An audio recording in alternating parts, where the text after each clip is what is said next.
Halo pemirsa yang dikasih oleh Tuhan, selamat datang kembali di diskusi Sekolah Sabat yang dipersembahkan oleh Gereja Masih Advent Hari ke-7 Uni Indonesia Kawasan Barat.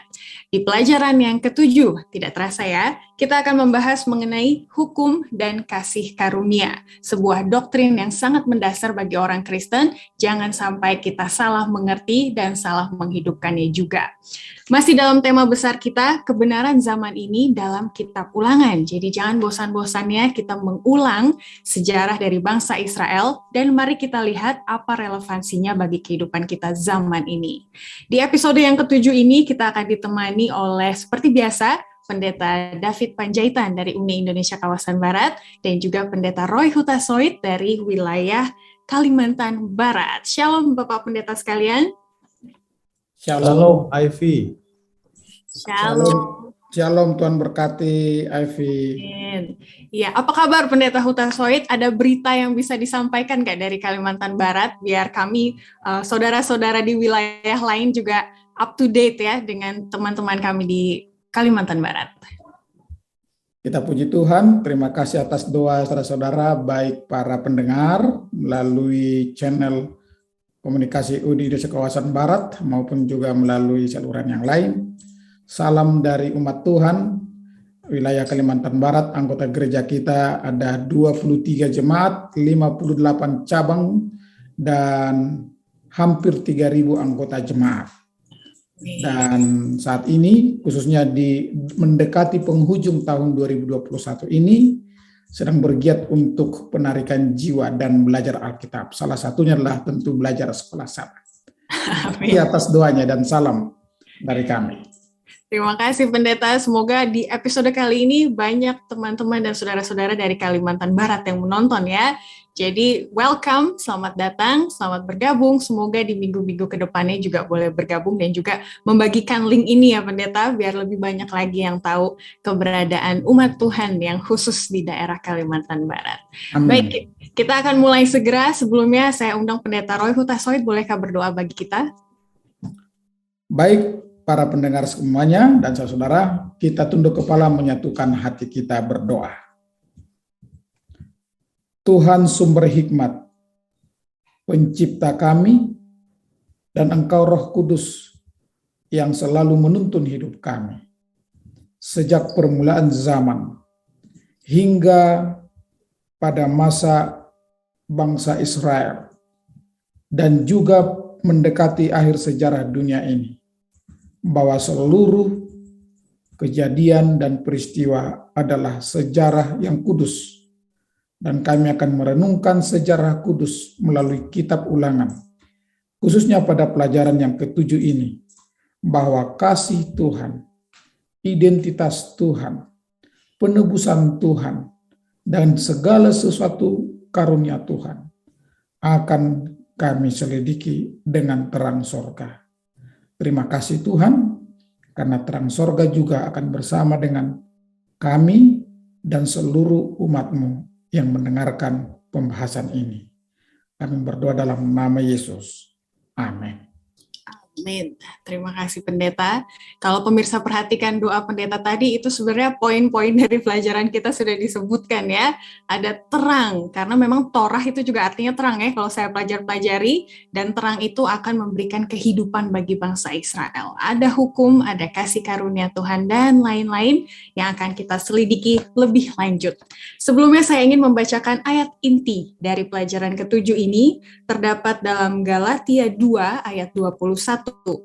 Aku tidak menolak kasih karunia Allah, sebab sekiranya ada kebenaran oleh hukum Taurat, maka sia-sialah kematian Kristus. Ternyata Rasul Paulus dalam kitab-kitabnya banyak mengutip cerita-cerita ataupun konsep mengenai hukum dan kasih karunia dari buku Ulangan. Nah, kita mau lihat ayat mana dari buku Ulangan yang Rasul Paulus kutip dan apa hubungannya antara hukum dan juga kasih karunia. Karena kalau berbicara hukum, sepertinya kita terbatas, takut ya, dingin, tapi kalau membahas kasih karunia, itu kita teringatnya akan kasih Yesus, kehangatan, kebebasan dalam memilih. Sepertinya keduanya berkontradiksi, tapi penting untuk kita pelajari bahwa keduanya ini sangat berkaitan dan tidak bisa terlepas dari satu sama lainnya, dan terutama dalam konteks unik dari buku Ulangan. Kita ke hari Minggu dengan judul besar Hukum di Surga. Nah, kalau berbicara mengenai kasih Allah, maka ada kebebasan moral, maka ada hukum moral. Dan hukum moral itu tidak baru konsepnya pada saat diberikan 10 hukum di Gunung Sinai, tapi katanya balik ke surga itu sudah ada. Makanya pertanyaan kita yang pertama ke Pendeta Roy Hutasoit ya, Pendeta, apa ceritanya? Kejadian apa di surga yang menggambarkan bahwa hukum moral dan juga kebebasan moral itu sudah ada dari surga sebelum bangsa Israel ada? Terima kasih Saudari Ivy. Dari hukum moral itu adalah tentu dari kata moral itu sendiri.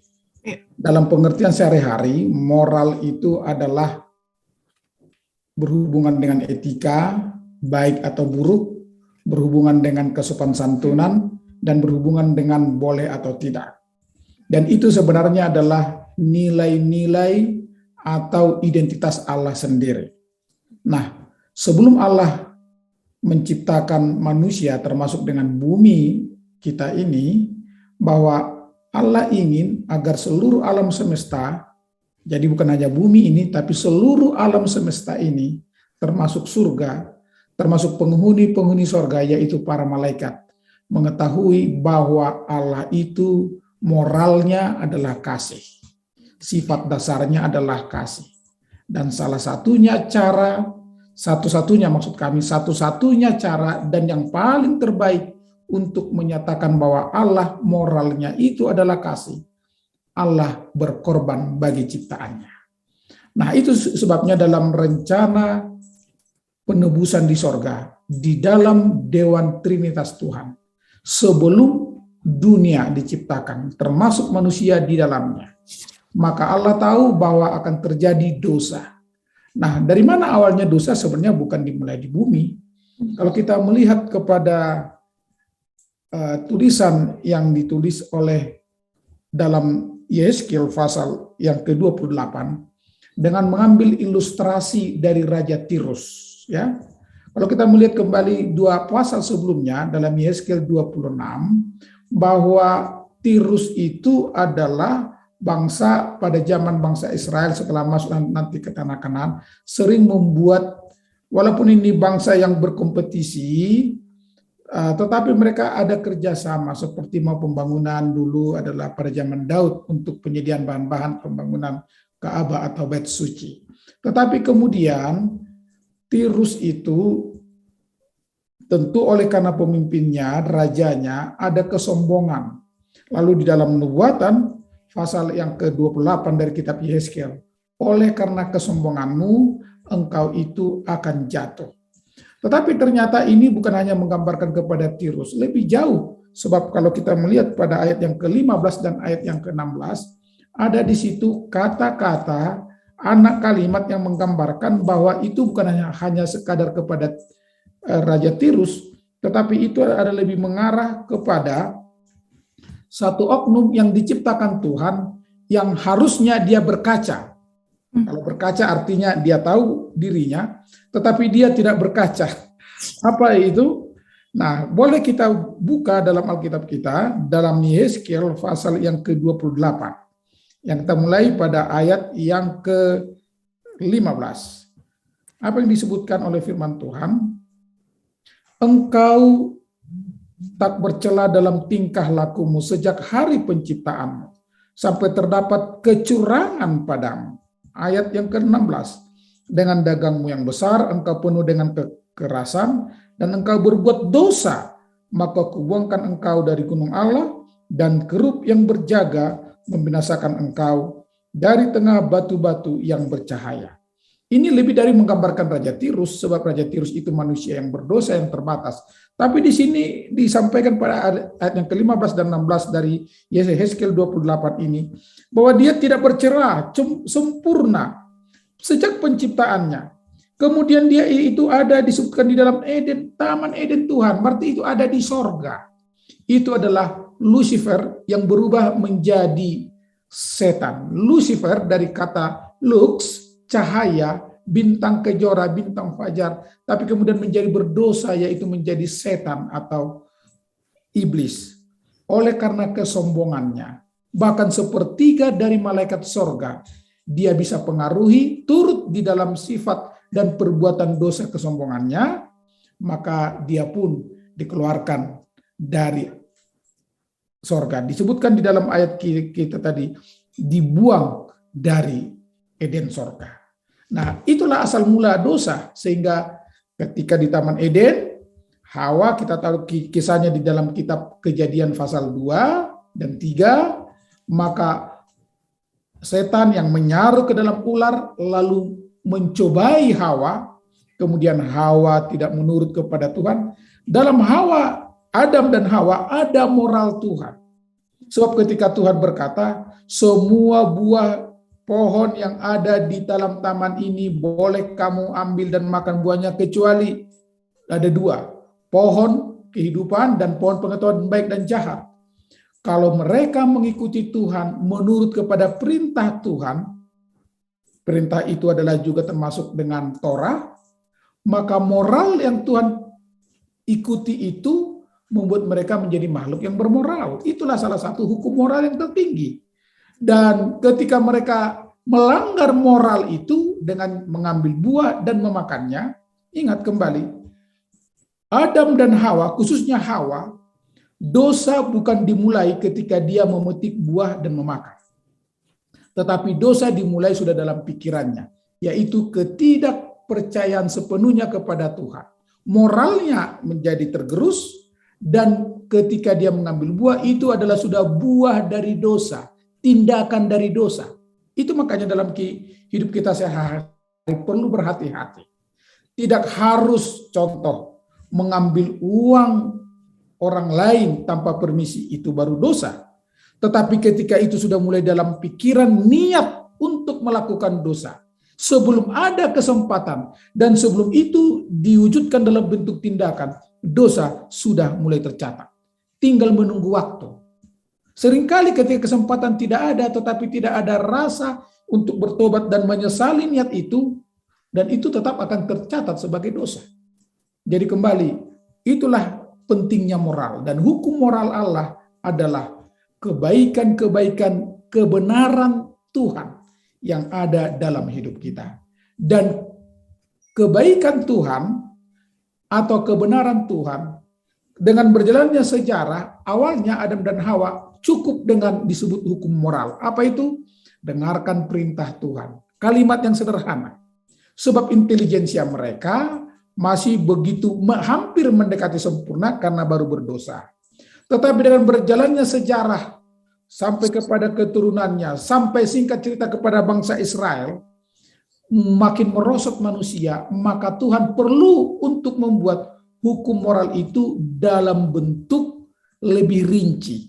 Itulah yang diberikan Tuhan kepada bangsa Israel ketika mereka dekat ke Gunung Sinai atau Horeb. Dan Tuhan berikan 10 perintah yang dirinci dalam 10. Sebenarnya itu semua yang 10 itu adalah hukum moral Tuhan. Tapi oleh karena semakin merosot pengertian dan moral manusia hingga kepada bangsa Israel, perlu ada rincian sampai 10. Yang kalau kita ambil rangkumannya, kasih kepada Allah hukum pertama sampai keempat, dan kasih kepada sesama manusia hukum 5 sampai 10.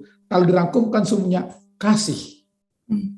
Kira-kira demikian, saudari Afi. Terima kasih. Yes, amin. Sangat komprehensif tadi ya penjelasan dari pendeta. Jangan sampai kita lewatkan penjelasan tadi. Jadi sudah jelas bahwa karena manusia diciptakan dalam gambaran Tuhan, maka hukum moral itu sudah menjadi bawaan manusia. Sudah tertanam gitu ya. Makanya orang rimba sekalipun yang tidak terpelajar atau tidak tahu kebenaran, tahu kok mana yang baik, mana yang jahat gitu kan ya. Karena memang ciptaan Allah menggambarkan identitasnya atau karakternya juga.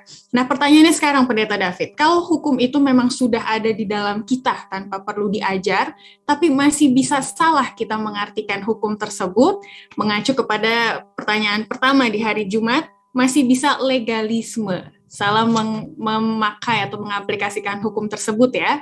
Ini apa maknanya bagi kita pendeta bahwa hukum itu iya adalah bagian kita, tapi hati-hati juga terhadap jebakan legalisme. Kalau sebelum menanggapi apa yang Ivy tanyakan, kita kembali ke judul dulu ya. Ya.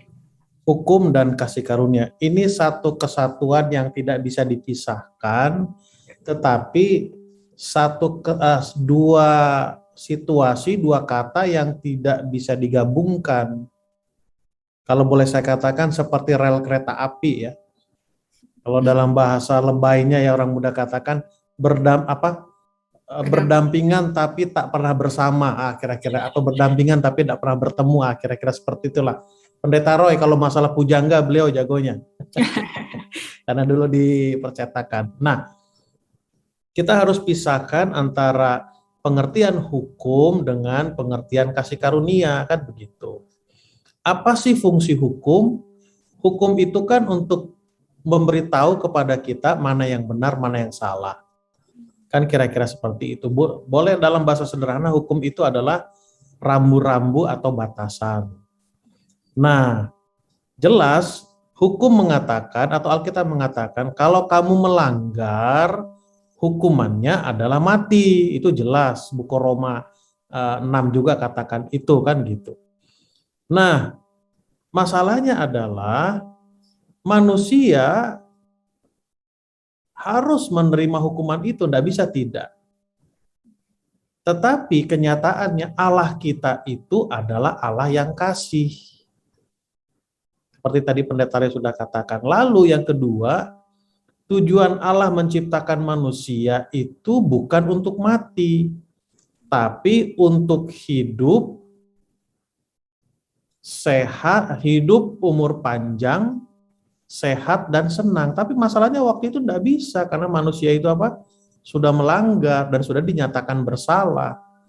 Nah, disitulah letak kasih Allah itu. Oke, karena aku mencintai kalian, hukum atau hukuman itu biarlah menjadi bagianku. Nah, sudah. Kalian tidak perlu tanggung hukuman itu, biarlah aku. Itu poin yang Nah, poin yang kedua yang paling menarik adalah rencana itu sudah dibuat sebelum manusia diciptakan, bahkan bumi diciptakan. Artinya, kalau seandainya rencana itu dibuat setelah manusia jatuh ke dalam dosa, mungkin lain ceritanya, kan kira-kira seperti itu. Jadi kita perlu pisahkan antara hukum dengan kasih karunia. Itu poin besar yang pertama. Poin besar yang kedua adalah apa buktinya kalau kita atau seseorang itu sudah dinyatakan tidak bersalah? Apa ukurannya? Ukurannya adalah hukum itu. Tentu orang-orang yang sudah dinyatakan tidak bersalah akan terpancar dari kehidupannya sesuai dengan hukum yang Tuhan berikan kepada kita. Kira-kira seperti itu. Jangan dibalik. Ya. Jangan dibalik. Aduh, supaya saya diampuni, saya mengikuti hukum sampai kapanpun tidak akan pernah bisa. Kira-kira itu Ivy, tanggapan. Thank you pendeta, sudah makin jelas ya. Jadi kita sekarang menyeberang ke hari Senin dengan judul hukum dalam kitab Ulangan. Sebenarnya masih sama yang diulang-ulang temanya ya di pelajaran hari Minggu dan juga hari Senin. Tadi pendeta Roy Hutasoid sudah sangat lengkap mengatakan bahwa hukum moral yang ada di surga itu juga sebenarnya yang Musa ulang-ulangkan kepada bangsa Israel. Dan itulah isi dari kitab Ulangan tersebut ya, bahwa hukum moral surga itu sama dengan hukum moral Israel. Dan saya perhatikan ada order, ada urutannya. Harus kasih karunia terlebih dahulu gitu ya, diterima oleh iman, makanya ada penurutan. Kalau salah urutannya bisa legalisme seperti yang pendeta David tadi katakan ya, kalau dibolak-balikin jadi salah. Jadi tetap urutannya harus kasih karunia, diterima dengan iman, maka timbullah penurutan seperti itu ya. Nah, saya ke pendeta Roy Hutasoid deh, mengenai urutan ini apa pentingnya pendeta? Kalau dibalik-balik salah aturan, salah urutan, konsekuensinya apa kepada kita ya, dan apa yang bisa kita lihat dari konsekuensi yang bangsa Israel hadapi gitu ya, karena mereka membolak-balikan urutan tersebut.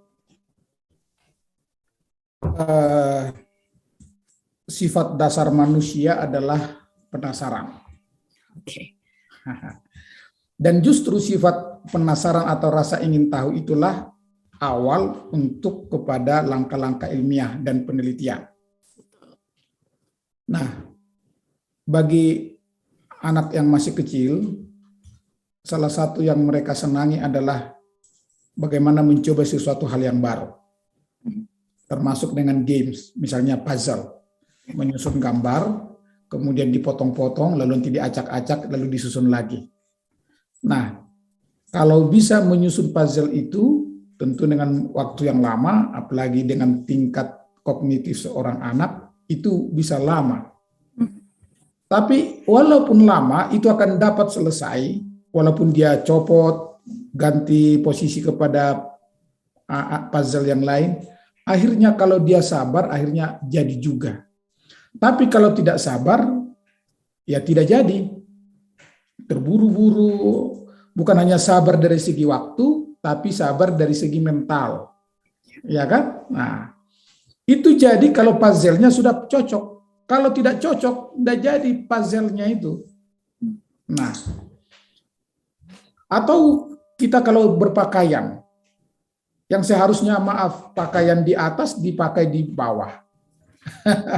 Atau yang harusnya di luar dipakai di dalam. Bisa saja dipaksakan dikenakan dalam tubuh kita, tetapi ada yang lucu, ada yang tidak etis, bahkan orang-orang akan katakan, wah itu tidak bermoral dia kan kalau terbalik pakaiannya kan. Atau mungkin begini, yang pakaian di atas ini tetap di atas, di bawah tetap di bawah, maaf, yang di dalam, di luar, tapi yang bentuk feminim dikenakan oleh laki-laki, lalu pakaian yang laki-laki dikenakan oleh wanita. Nah, lihat. Jadi, yang pertama adalah kasih karunia. Kenapa kasih karunia? Karena sebelum dunia diciptakan, termasuk dengan manusia, tadi Pendeta Panjaitan sudah sampaikan, Allah telah mengambil inisiatif bahwa akan ada kasih karunia Tuhan. Rencana penebusan di sorga. Ini sebelum Lucifer jatuh berdosa menjadi iblis. Sebelum itu terjadi. Rencana penebusan. Itulah kasih karunia. Pertama. Yang kedua.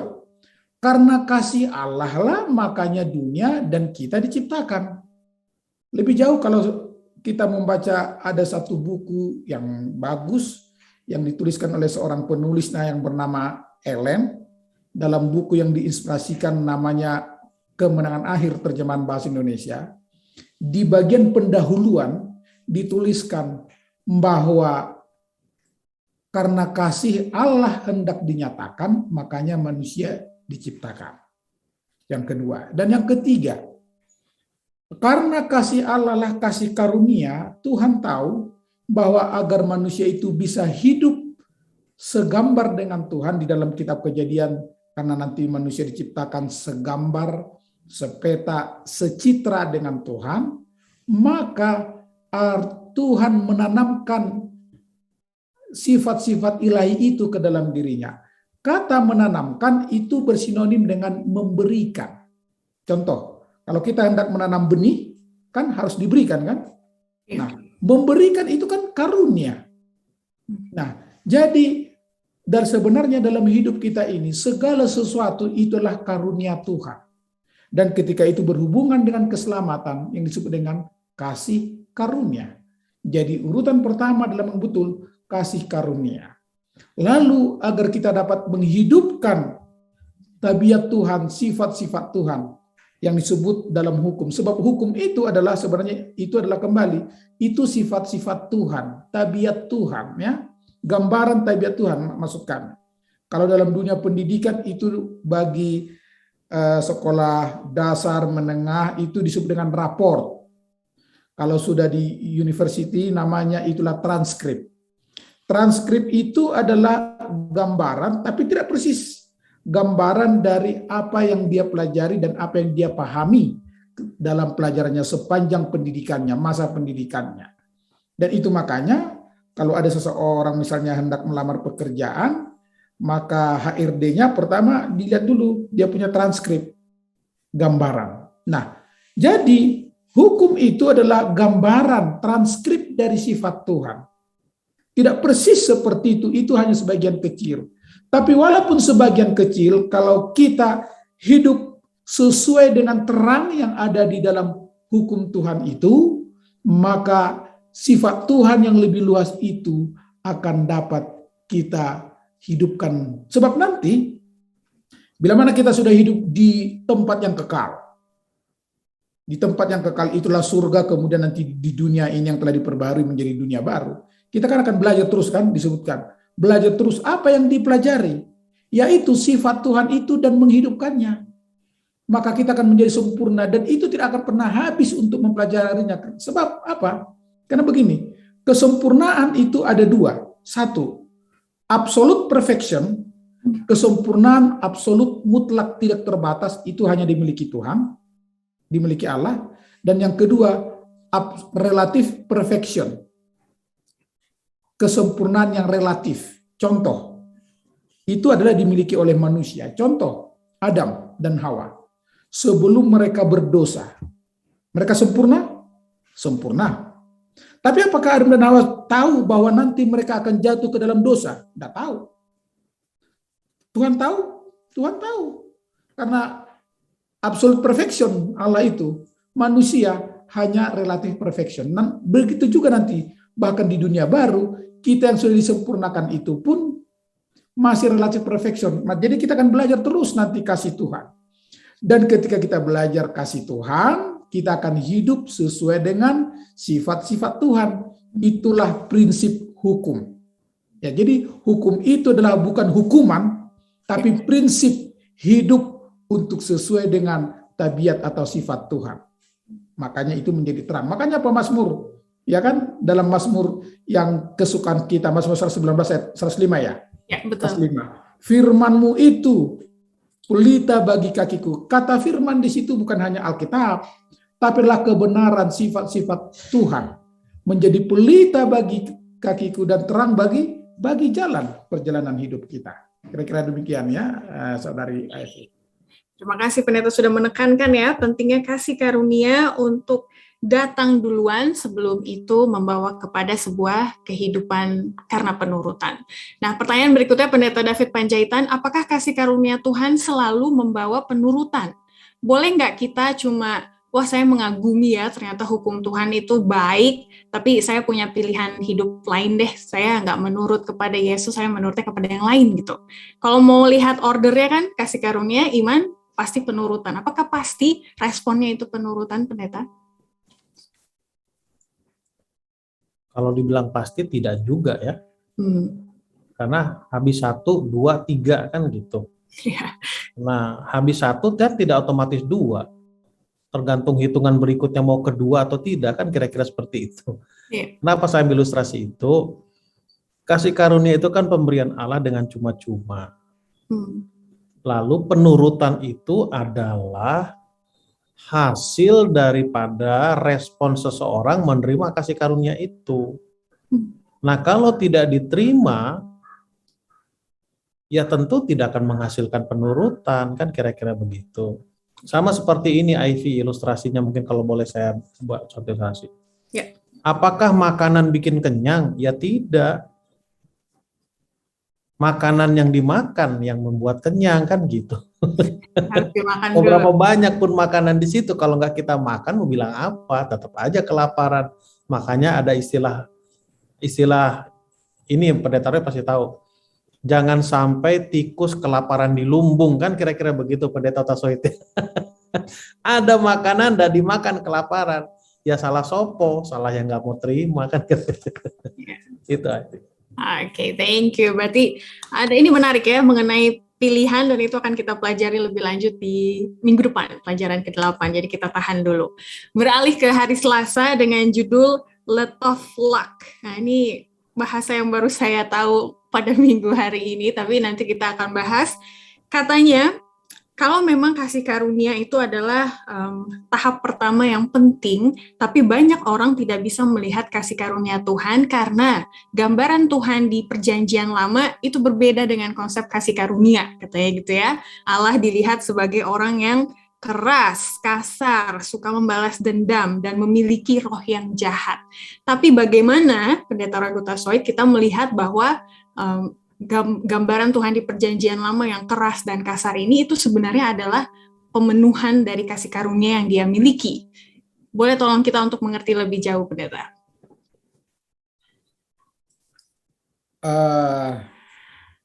Gambaran itu adalah untuk mengarahkan, tidak persis seperti aslinya. Tetapi yang aslinya itu akan diikuti oleh gambaran. Kita masing-masing adalah produk dari keluarga orang tua kita. Ivy misalnya, Ivy seperti sekarang adalah produk didikan, nasihat, bimbingan dari orang tua. Pendeta Panjaitan juga demikian, dengan karakternya seperti itu. Saya juga seperti ini produknya. Nah, kalau dengan demikian, maka kita ini adalah oleh karena bentukan. Tetapi walaupun bentukan, ada yang disebut dengan sifat-sifat dasar. Nah, sifat-sifat dasar manusia adalah sifat yang baik. Tadi pada pendahuluan kita, Saudari Ivy sudah sampaikan. Ada di dalam hidup kita ini, di dalam sanubari kita sebenarnya, apa itu yang benar. Walaupun pengertiannya bukan menggunakan kata terminologi kosakata benar. Martin Luther katakan seperti ini, sang reformator. Dalam hidup setiap insan ada yang disebut dengan internal kultus. Internal di dalam kultus agama atau keyakinan, kepercayaan. Jadi ada agama, bukan agama institusi, tetapi nilai-nilai agama yang ada dalam sanubari kita. Apa itu? Tahu yang benar, tahu yang salah, yang tidak boleh. Contoh, ini hanya contoh. Ketika saya kecil di Sumatera, karena saya adalah dari Sumatera Utara, ada kepercayaan primitif tradisional, katakan begini. Karena tempat tinggal itu kan di pedesaan, di sekitarnya hutan. Kalau pergi cari kayu bakar ke hutan, nanti kalau di hutan baik-baik ya katanya. Jangan lakukan yang ternoda. Sebab kalau ada sesuatu dilakukan yang ternoda, maka binatang buas harimau akan menerkammu. Tapi kalau tidak melakukan yang ternoda, ambil kayu bakar, melakukan yang baik, pulang dengan selamat. Dari mana keyakinan itu ada? Internal kultus tadi. Artinya ada benar dalam hidup dan perlu hidup dengan benar. Contoh yang lain, masyarakat yang ada di kaki Gunung Agung yang ada di Pulau Bali. Keyakinan dasar mereka, kalau Gunung Agung itu bergetar, berarti ada penduduk yang ada di lereng Gunung Agung ini melakukan noda. Itu dia. Ini terlepas dari agama yang secara lembaga ya, maksudnya Hindu atau Kristen, terlepas dari situ. Dari mana itu ada? Sebenarnya itu hampir di semua suku ada itu, internal kultus. Nah, internal kultus inilah yang kembali itu kalau kita merujuk kepada firman Tuhan yang kita pelajari sekarang adalah moral itu. Itulah nilai-nilai moral yang Tuhan tanamkan sejak kita lahir, sejak kita diciptakan oleh Tuhan. Nah, jadi dengan demikian itu tidak dapat dipisahkan. Tadi Pendeta Panjaitan menggunakan rel kereta api. Hukum dan kasih karunia itu yang tidak bisa dipisahkan. Pertama, Tuhan mengasihi kita, Dia berikan, bahkan kelahiran kita pun adalah pemberian Tuhan. Kita tidak bisa memilih, saya maunya lahirnya di Tomohon. Kalau saya sudah lahir di Medan, ya sudah, terima saja. Itu termasuk nasib. Jadi ada nasib yang kita percaya, yaitu salah satu adalah takdir kelahiran. Kelahiran itu takdir itu. Saya lahir di Medan sudah takdir saya. Saya SMA di Sumatera Utara, sejak kuliah terus sampai melayani pun sekarang di luar Sumatera Utara, tapi dialek saya tetap dialek Medan. Ya sudah takdir saya seperti ini. Tapi untuk keselamatan tidak ada takdir. Tadi Pendeta Panjaitan sudah sampaikan. Sambutan kita untuk menghidupkan moral Tuhan, tuntunan kasih karunia, maka itu akan menolong kita. Jadi ketika kita hidup sesuai dengan hukum Tuhan, contohnya ramah, senyum kepada orang lain, berbuat baik, bahkan kalau mau dirinci contohnya, tidak menyembah berhala, tidak berdusta, dan sebagainya, itu adalah buah-buah dari kasih karunia Tuhan yang telah menyelamatkan kita. Ya, jadi itu bukan menjadi kredit, wah berarti saya nanti semakin banyak perbuatan baik saya akan dihitung kalau ditimbang perbuatan baik saya lebih banyak daripada perbuatan dosa saya, maka saya selamat. Enggak, itulah buah-buah dari kasih karunia Tuhan, keselamatan yang telah diberikannya. Nah, kalau kita menghidupkan itu, maka kita seperti pelajaran di hari Selasa ini, maka kita akan hidup. Judulnya itu kan? Judulnya itulah, maka engkau akan hidup, akan baik keadaan. Nah, jadi kita ini adalah bagaikan api. Api itu tidak bisa dipisahkan antara terang dengan panas. Dengan reaksi kimia, bahkan teknologi yang tercanggih sekalipun, tidak akan dapat memisahkan mana itu panas, mana terangnya, mana warnanya, tidak bisa. Tapi kalau sudah di dalam disebut api, itu sudah otomatis itu. Ada panasnya, ada nyalanya atau terangnya, ada warnanya, merah, kuning, atau biru. Kan itu sudah otomatis. Nah demikian juga, bila mana kita menghidupkan kasih karunia Tuhan, maka moral itu akan menjadi langkah kita. Dan untuk menuntun kita, Tuhan memberikan sifatnya, yaitu hukum. Dan bila mana kita menghidupkannya dan berjalan sesuai dengan prinsip kebenaran Tuhan, yaitu hukumnya, yaitulah juga tabiat Tuhan, maka kita akan baik keadaan kita. Tuhan kiranya memberkati, kira-kira demikian. Pendeta David boleh tolong tambahkan, jadi hukuman dan juga konsekuensi itu semuanya untuk kebaikan kita kan, let of luck itu? Kita ini siapa? Kan begitu.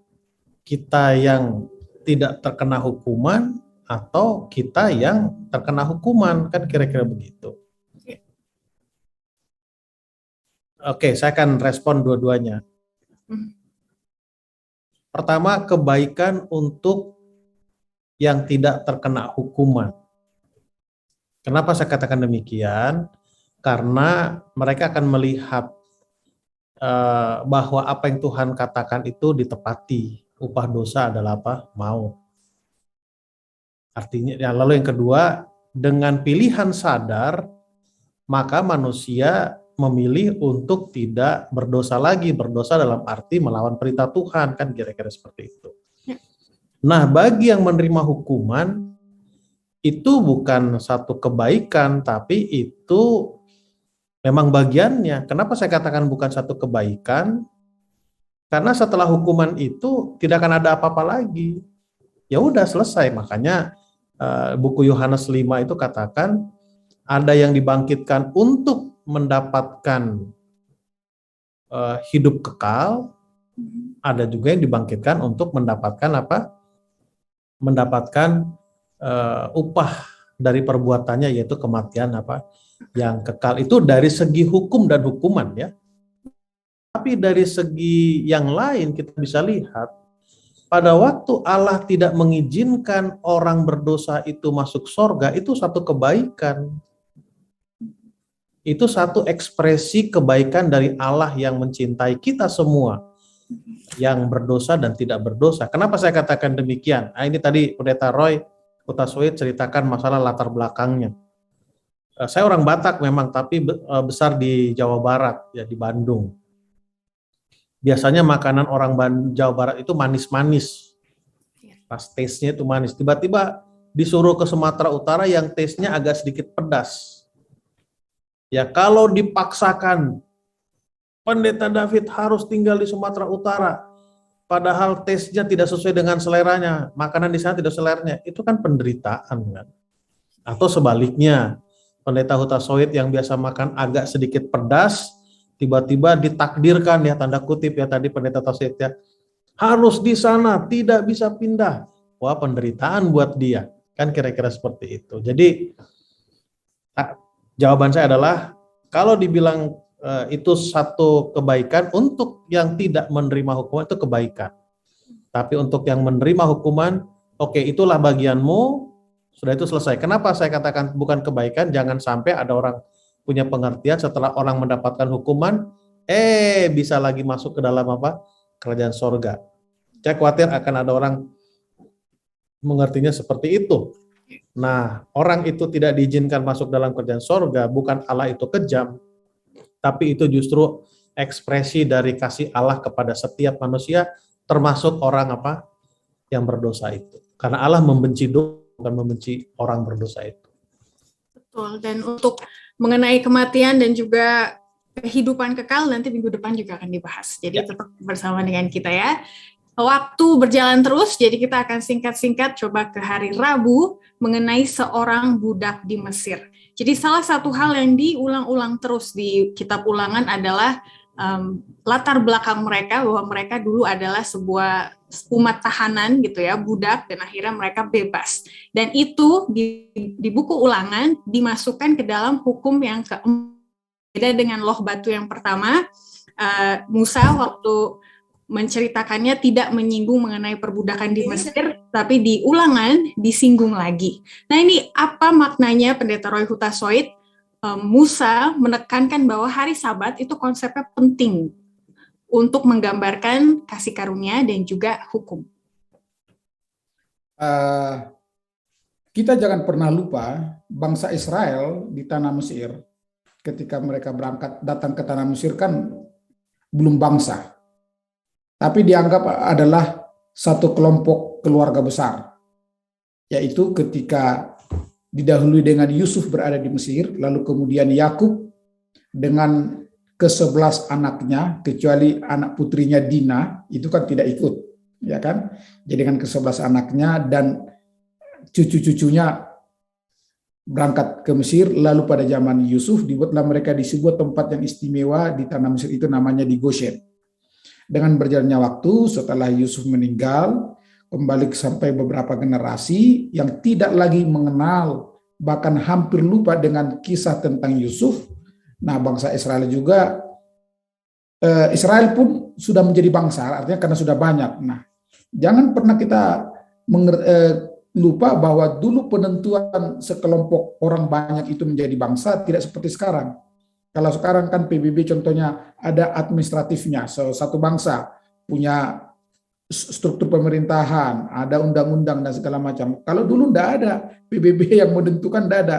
Yang penting kalau sudah menjadi begitu banyak dan mereka mengaku kami bangsa, ya sudah jadi bangsa mereka. Nah, dan orang Israel ketika di Mesir, bagi mereka tidak menganggap mereka bangsa. Dalam catatan sejarah yang saya baca, orang Mesir menganggap mereka karena begitu banyak, mereka dianggap menjadi bangsa. Israel itu keturunan Yakub dianggap bangsa itu oleh orang-orang Mesir karena begitu banyak. Karena begitu takutnya makin bertambah, maka Firaun membuat ultimatum kan, pembunuhan bayi-bayi. Nah, orang Israel ada dua, seringkali kita pikir hanya satu. Mereka di Mesir diperhamba dan diperbudak. Dua, ini berbeda ini.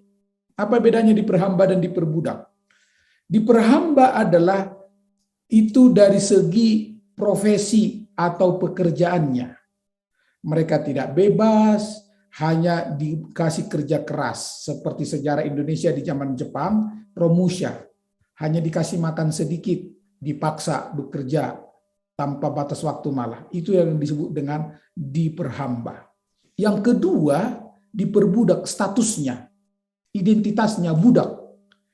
Nah, ada di Sumatera dulu, kalau mau cari pacar, lalu misalnya setelah ketemu, cocok, lalu berkatalah, si laki-laki misalnya kepada orang tuanya atau perempuan, bahwa dia senang dengan si itu, saya mau menikah. Nanti ini orang tua akan lihat bibit, bebet, dan bobot. Dia dari keluarga mana.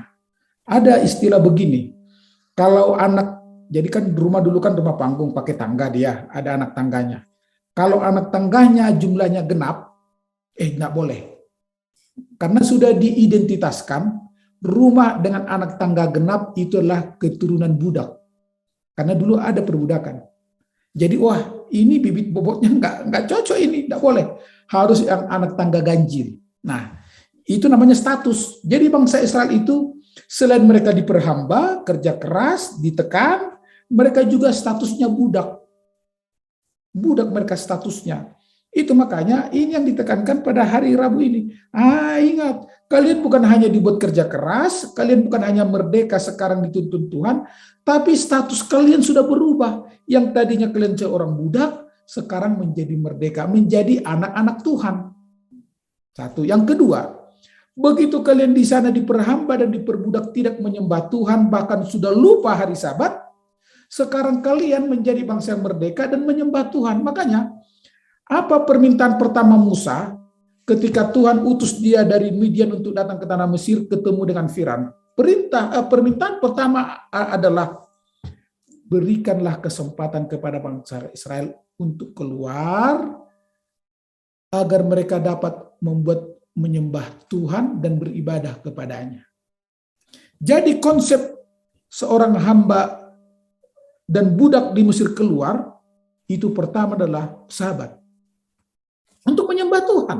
Sebab Sabat sudah dilupakan di tanah Mesir. Itu makanya dalam 10 dasatita itu hanya perintah yang keempat dengan kata pertama ingat. Karena sudah lupa mereka. Dan nanti aplikasinya di penutupan sejarah dunia ini orang akan lupa kepada Sabat. Sabat yang mana? Sabat hari ke-7 sesuai dengan perintah Tuhan di dalam Alkitab. Karena setidaknya pengertian Sabat itu dalam dunia sekarang ini ada 4. 1. Sabat secara idealis. Ideal menurut Alkitab, Sabat hari ke-7. Yang kedua, Sabat yang ditransfer. Transfer dari mana? Dari hari ke-7, kesuciannya sudah ditransfer ke hari pertama karena di situ Yesus bangkit. Nah, jadi Sabatnya Sabat hari pertama. Dan itu banyak yang meyakini itu, lebih banyak mayoritas. Yang ketiga, Sabatnya adalah Sabat rohani. Jadi contohnya dia yakini Sabat itu hari ke-7 tapi dia tidak beribadah. Cukuplah kehidupan rohani saya dengan alasan karena Tuhan lebih membaca hati daripada yang tampak secara luar. Itu yang ketiga. Dan yang keempat, Sabat itu sama. Yang penting kita baik dan benar. Jadi hari apapun semuanya itu Sabat itu. Artinya boleh beribadah. Hari yang istimewa semua. Sebab bagi Tuhan semua hari sama-sama istimewa karena Tuhan yang menciptakan. Jadi lihat, ada 4 konsep. Tapi pelajaran sekolah Sabat kita yang kembali Musa pada bangsa Israel sembahlah Tuhan hari Sabat hari ke-7. Dan itu nanti pada penutupan akhir sejarah dunia, Sabat hari ke-7 menjadi tanda Allah dan meterai Allah bagi umat yang sisa, umatnya yang benar. Amin. Itu sudah lengkap ya sejarahnya. Sampai-sampai dikatakan makna dari hari Sabat itu spesial. Pendeta David Panjaitan bagi kita sekarang yang adalah budak dosa gitu ya. Kadang sudah berhari Sabat tapi lupa dengan maknanya. Jadi apa pentingnya hari Sabat terhadap kita sekarang untuk mengerti kasih karunia Allah lebih lengkap. Bukan hanya hukumnya saja gitu ya, tapi kasih karunia Allah lebih lengkap juga. Merujuk kepada pengalaman bangsa Israel, tidak ada kekuatan pribadi mereka yang bisa membuat mereka keluar dari sana. Tidak ada. Termasuk Musa pun yang sudah dipersiapkan menjadi pemimpin, gagal. Gagal dalam arti melepaskan bangsa Israel berdasarkan kepemimpinan dia menjadi pengganti Firaun. Tapi walaupun akhirnya berkat pertolongan Tuhan, Musa dipilih menjadi pemimpin bangsa itu keluar. Itu yang saya maksud supaya jangan salah mengerti. Nah, sebelum mengarah ke pertanyaan Ivy, saya kembali kepada Kejadian 2 ayat 3 ya. Allah berhenti, rested. Ya, rested, berhenti. Seperti yang pernah saya katakan, ada beberapa alasan orang berhenti bekerja. Satu, waktu jam kerja masih ada, tapi tenaga untuk kerja sudah tidak ada, pekerjaan masih ada. Lalu jam kerja sudah habis, tenaga masih ada, pekerjaan masih ada. Lalu yang berikutnya adalah waktu masih ada, lalu tenaga masih ada, pekerjaan sudah habis. Lalu kualitas pekerjaan yang dia kerjakan itu sungguh amat baik. Bagaimanakah reaksi dari orang yang ketiga ini melihat pekerjaannya sungguh amat baik? Tentu dia akan bergembira. Karena menurut ancient Hebrew, arti kata rested itu adalah celebration. Seharusnya bangsa Israel itu bergembira setelah mereka keluar dari tanah Mesir. Bergembira. Khususnya pada hari Sabat yang ketujuh itu, Sabat ideal seperti yang Pendeta Roy Huta Said katakan. Tapi kenyataannya orang itu malah murung, menggerutu. Yang dipersoalkan adalah makanan. Memang di Mesir itu makanan enak, tapi bukan makanan sehat. Sementara di perjalanan itu Tuhan bukan hanya memberikan makanan enak, tapi juga Tuhan memberikan makanan apa? Makanan sehat. Jadi Tuhan katakan, ingat, kamu itu dulu budak loh, susah hidup di sana, hamba kamu di sana. Sekarang kamu sudah keluar, statusnya berbeda. Ya, oleh karena itu bergembiralah. Ya, bergembiralah oleh karena kamu statusnya sudah dirubah dan kamu sudah mendapatkan kembali apa? Kebebasannya. Kira-kira seperti itu, Ivy.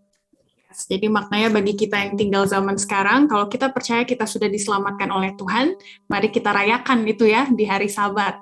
Karena kalau kita tidak mengetahui dan mengimani makna akan hari Sabat, berarti secara otomatis kita lupa sama penebus dan pencipta kita gitu, Pendeta ya. Kalau mau lebih dalam lagi, ingat pelajaran sekolah Sabat triwulan lalu gitu ya, baca-baca ulang atau tonton episodenya, itu sudah lebih dari lengkap ya. Oke, kita ke hari Kamis terakhir.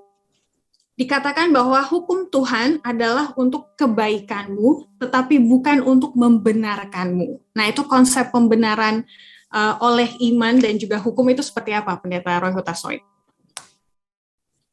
Oke, baik.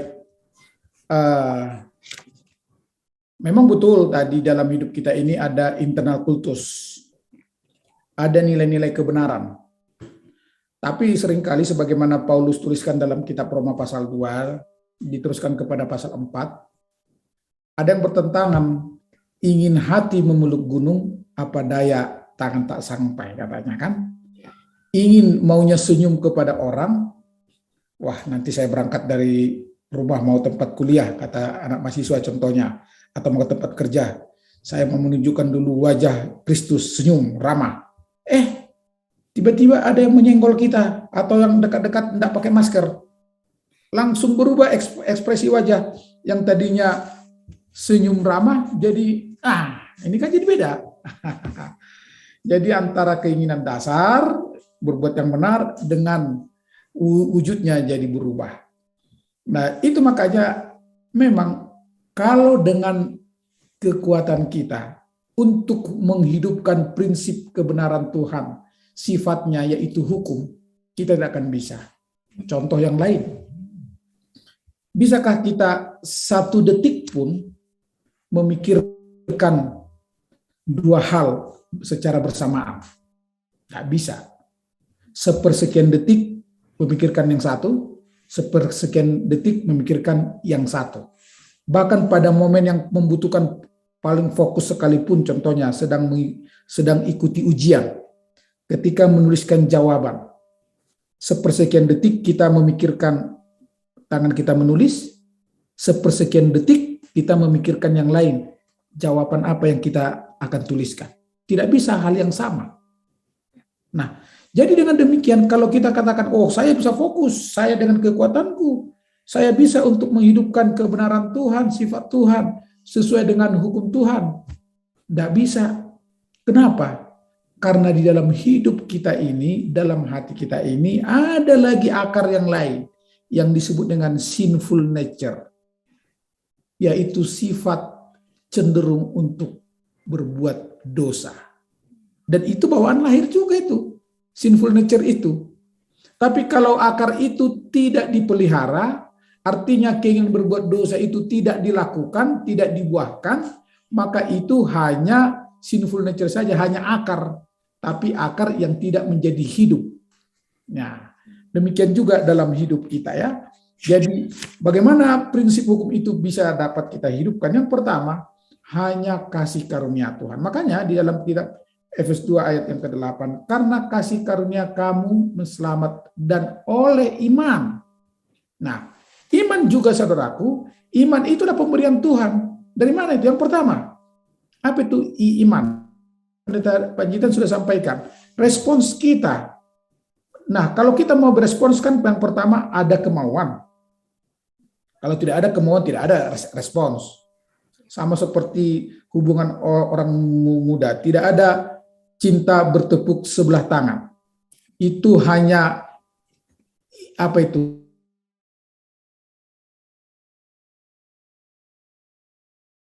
Seseorang mau, yang satu pihak tidak mau, harus dua-duanya.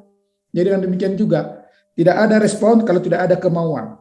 Dari mana kemauan untuk merespons keselamatan itu? Roh Kudus yang mengetuk pintu hati kita sehingga kita bertobat. Setelah kita bertobat, kita mau untuk berespons. Nah, jadi siapa itu Roh Kudus? Allah juga, Allah yang mengaruniakan kepada kita ketukan. Ketukan itu kan kasih karunia juga itu. Ingat. Apakah kamu tidak mau supaya menjadi benar? Itu tinggalkan itu duniawi, tinggalkan duniawi. Akan kasih karunia juga.